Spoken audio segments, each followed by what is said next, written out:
Hey guys, what's going on? Welcome back to another late night edition of Intuitive Angling here in the tackle room. Much appreciated you guys taking a little time to watch the video out. And today we're going to talk about big swim baits, the big giant size swim baits for the early pre-spawn fishing or the pre-spawn early spring fishing, because this is my favorite time to fish them, and I'm going to give you guys sort of the information that I've learned on it, the successes I've had with it, and maybe you guys can catch the biggest bass of your life as a result of it coming up this spring. Real quick, I just want to remind everybody, man, I spent most of the day today at Baitworks.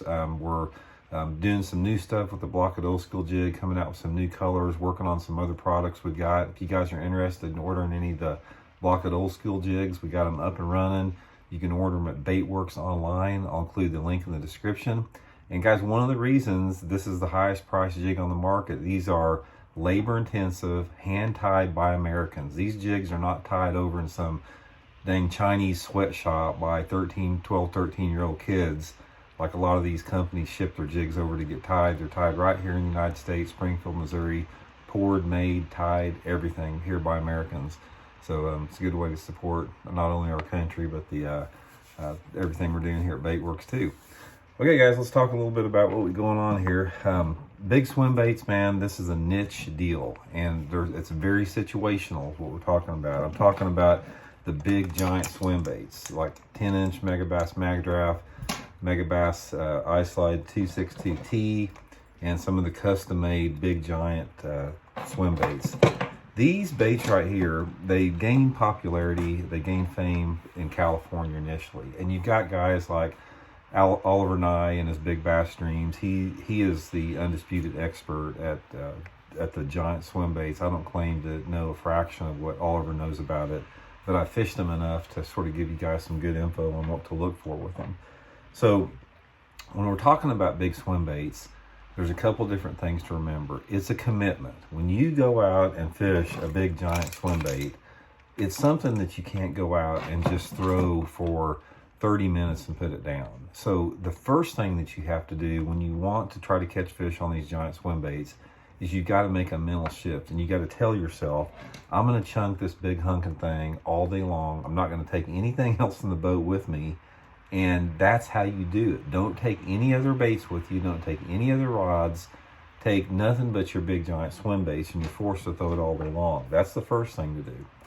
Second thing you have to do is you have to have the right equipment. When you're throwing a 6-ounce bait like this, you have got to have pretty much almost like saltwater equipment. I mean, there's a lot of different rods out there. You need something 7.5 to 8 foot long, extremely stiff. I use, the Megabass Leviathan's a good rod for it. The Warhammer 25-pound test Seagar and Vizex is what I use. I know Oliver uses braided fluorocarbon on it, and it works for him pretty good.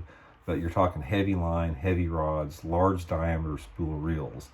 You got to upsize your tackle. If you try to throw a 6-ounce bait on a flipping stick, it feels like the rod's going to break in half. So that's another thing about it. Next thing is you have to determine the places you want to throw it. Most of the lakes across the country will have some element of this bite possibility, but here's a couple things you have to have. It's not going to work on every lake that you go to. You need a lake that's got some quality fish in it, first of all. If you've got a lake that just doesn't have many big fish in it, you're probably not going to do that good on it.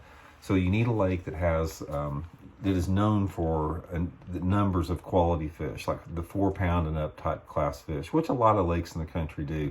I'm not saying it has to be a big fish lake, because you can go down to a lake like Lake Norman in North Carolina that's not considered a big fish lake, and you can catch fish on big swim baits there. But it helps if you have a lot of big fish in the lake to do it. The next thing you have to have on it is you have to have the right weather conditions and the time of day. These baits, more than any bait out there, they are situational depending upon the conditions that you have. You need to have the conditions that make the fish aggressive, and those are conditions like some type of moderate wind, usually some type of heavy partly cloudy to overcast or rainy type day, a rising barometric pressure, prefrontal, warmer conditions, the conditions that make the bass active. That's what you have to get them to want to commit to a giant bait like that. And then on top of that, it's usually there's windows during the day that you bite it. You would think that these big baits work best in low light conditions early and late in the day, but most of the time the big ones you catch on it are going to hit in the middle of the day, 10 o'clock to 2 o'clock, something like that, when they can really see that bait a lot better. So that's the next thing to it. Next thing is like, where do you throw it? The biggest key on these particular things, one of the things that I found, is you can't go wrong fishing any type of main lake or secondary point. You got a lot of diversity as far as for big fish on a point like that. The big fish can move up and down in shallow water easy. Close water, there's access to deep water close by. They're good spots to pull big fish up. And the thing about when you're fishing a point is you can fish these big swim baits in a variety of depths based upon the water clarity.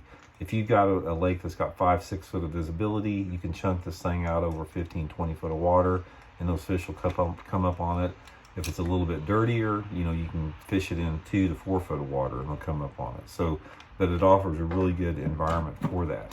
The next thing about it is, how do you want to work these things? One of the things that you'll find out, it depends if you're using the hard bait like the glide bait or the swim bait.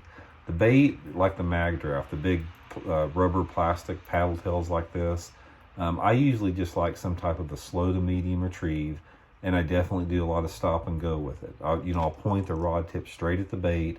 I'll reel it for 10 or 12 cranks, then I may stop it, let it sink down a few inches, speed it up a little bit, try to keep it at a different speed. The glide baits, like the big mega bass or this custom one right here that a friend of mine made me, you want to work them like a jerk bait. Initially they were designed to just sort of go like that by reeling them, but if you fish them like a jerk bait, they dart off to the side like that, and you can trigger more fish with that.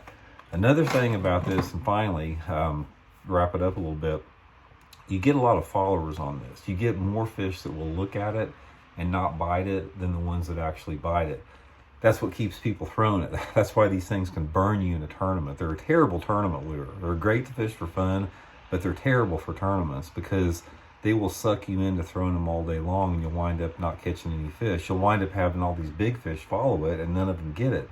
But one of the things that you can do is, when you have a big fish follow it, if you see a fish behind it, you've got to speed it up real fast, because that fish has to decide if he's going to get it or let it go by. And if you speed it up like super fast when you see a fish, sometimes you can generate that reaction. So anyway, guys, just a few tips on the big giant swim baits. If you want to try to catch the biggest bass of your life, this is the best odds you're going to have with it. They're great for that, and they're a lot of fun to fish. They're a lot of fun just to watch them in the water. I get a kick out of just watching them come through the water. So again, thanks for tuning into the video, and please hit that subscribe button. See y'all later.